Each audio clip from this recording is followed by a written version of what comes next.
I wanted to produce something that was off and was not at all systematic in any normal architectural sense.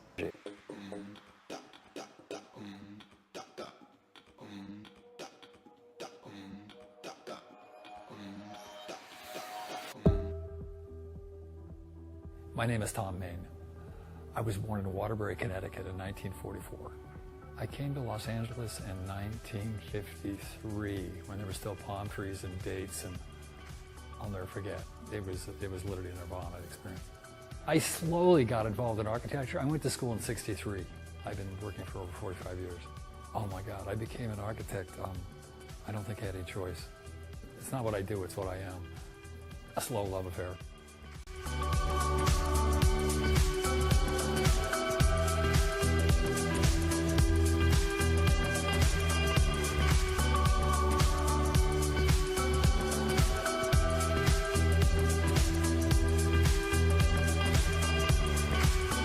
My practice isn't going to follow a standard that I think most people want, some singularity.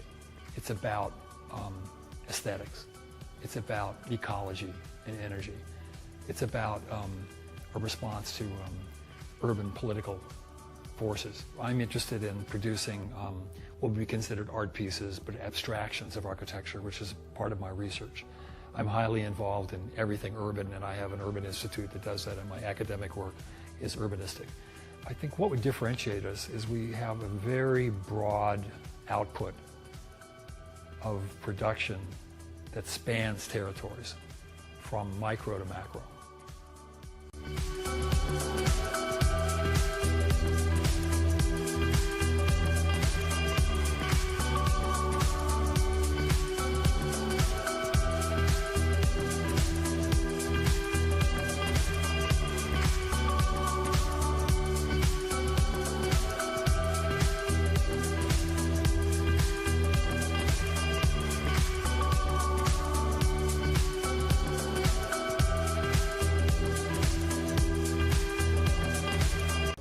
Architecture is a result of a process of asking questions and testing them and reinterrogating and changing in a reiterative way. It's a way of thinking and exploring and inventing and making and participating in the world. And we do it within, we concretize things. We make them physical. We bring them into life in physical form.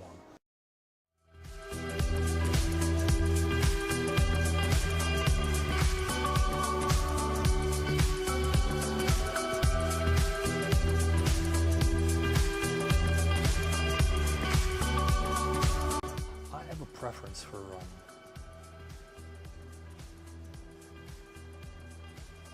what would be considered by many a kind of a rough architecture. It's real, and it's left somewhat unfinished, and it's made out of inexpensive materials, and its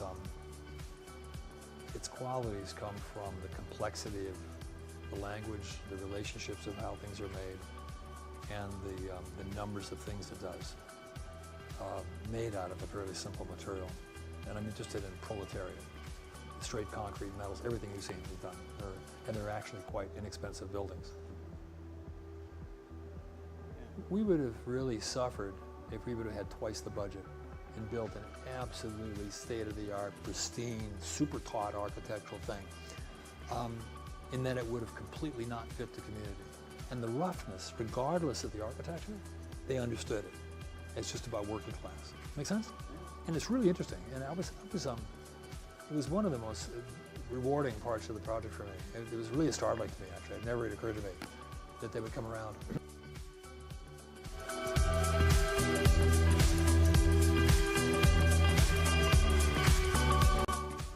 Today, with quote branding, people want really simple, concise, you're this. Architecture doesn't operate like that.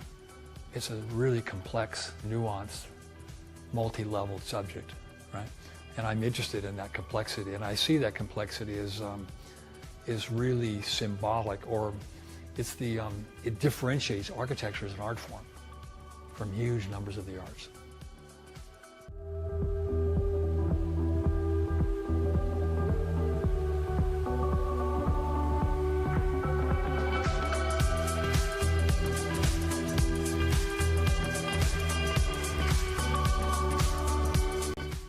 biggest challenge in the 21st century is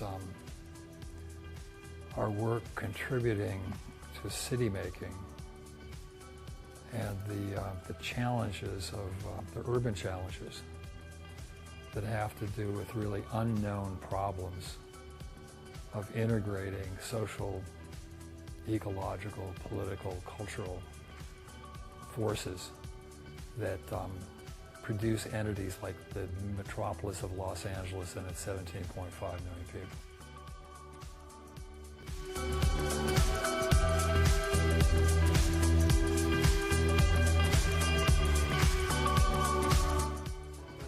Cooper Union was a school that I was very acquainted with, and I was John Haydick, who ran it for the architecture program for 30 years. It was somebody that had a huge influence on me, and I was very, very familiar with his work and his ideas.